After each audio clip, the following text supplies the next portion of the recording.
What's up? What's up? What's up? It's your man Chazz Ellis, and I'm going to react to a video clip from Adam Allred where he's talking about some of the things that men need to think about when they get into a relationship as far as holding on to their masculinity. Let me cut off all the things that made me a fucking man to begin with, because you want somebody that's going to nurture you and validate you and be home and give you all this attention. Attracted to, now that I got him, I don't want him to have it anymore because he might leave me. He might be interested in another girl. Other girls are going to be interested in that. So they do this self-destruct thing where they start trying to turn the guy into the nice guy. They start trying to domesticate him because we're so wired to take care of our women and protect them and elevate them. We start to do that shit. We're like, okay, let me cut off my wings. Let me cut off the shit that made me man. All the stuff that made me powerful. I was that one. Let me cut off my tribe. Let me cut off all the things that made me a man to begin with, that made you attractive, because you want somebody that's going to nurture you and validate you and be home and give you all this attention. And then guess what happens? The second you start doing that, they lose attraction for you. That's why there's so many sexless marriages. It's because the men did exactly what the woman tried to get him to do. Instead of being a man first, he's like, let me be a husband first. Let me do everything to take care of you. And now she's not sexually attracted to him. And the only time he's getting laid is if the stars line up just right, it's his birthday, or he did all the honey-do lists and it's an exchange of currency, you know? It's like, okay, baby, I did everything. It's Valentine's Day. Can I get some? I'm just not in the mood. Okay, maybe next week, babe. Maybe next week. Like, you're a shell of a man, but that's what women do, is they destroy their men if you're not a man first. I can't disagree with anything he really said there. I do want to add this one thing though. A lot of guys actually like being in a relationship where they got to do a honey-do list. They have to basically create a currency exchange in order to sleep with their own girl. The reason why a lot of them like that is because a lot of guys like something that they can count on. And this is what their problem is. This is the hunter mode being extinguished. They want to be in a situation where it's basically like, if I buy you some jewelry, you will let me smash.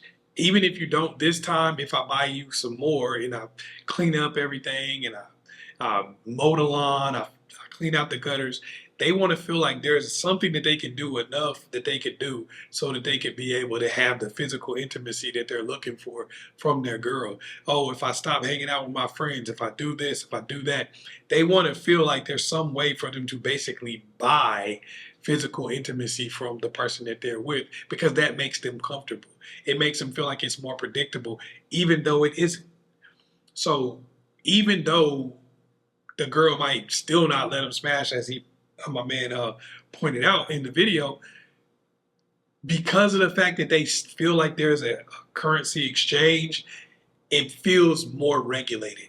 So a lot of guys are like, if I stay in my masculine and I hang out with my people and keep pursuing my goals, I make sure I go and work out every day and do these type of things, well, then I'd have to be in a situation where my girl have to like me to sleep with me. And that's not really predictable. How do I quantify how much she likes me? How do I quantify how desirable I am on the open market? How do I figure this stuff out? Like, that's why guys get into height, money, and other things that are just binary. This is why guys get into this type of thing, because they want to know a perfect height that girls like. They want to know a perfect amount of money that girls like. This is why you see so many guys immediately get a woman and fall into just doing anything she says, because they want it to be something that they can say, if I do this, I get this. And that is not how relationships with women actually work. That's not how relationships work, period, but definitely not relationships with women. They don't work like that. It doesn't work like, if you do this, you automatically get this back. That's why you could do all the things on the honey-do list and she still not let you smash. But there'll be another dude who's never done anything on any of our honey-do lists and she let him hit behind a dumpster on the first night. That's how it goes. So a lot of guys, they can't think like that. This is where the nice guys finish last thing. You're on a hamster wheel.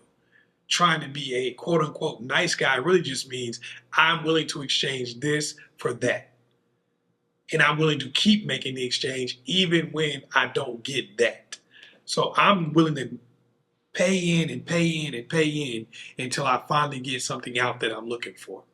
Where guys who are not considered nice guys who are considered fuckboy, Chad and Tyrone and all these kind of things, most of the time, the reason why a lot of women resent those guys is because they say, I'm going to build into myself at such a high level that I have the bargaining power to say, if you won't do it, she will. If you won't do it, these two chicks might do it at the hotel tonight. And you probably never receive a call from me again. If you don't do it, here goes another girl who's in my DMs. So when that's the case, then even if you didn't do what was on the honey-do list, she's thinking like, well, I only got a certain amount of time. I'm not letting him smash before he stopped picking up the phone. Before he started being like, hey, babe, I'm just letting you know, it was fun while it lasted. You want to give me some dap? No? Okay, well, see you around. Hope things work out. When you have that kind of power because you're in your own masculine, then you can do the things you want. That's going to make women resent you, and they're going to tell other men not to be like that. Understandably, because you can't control somebody who's like that. So like he said, a lot of you guys, you try to please the chick, you try to make it an exchange, and unfortunately, because women don't really think like that, you end up getting nothing in most cases or very little.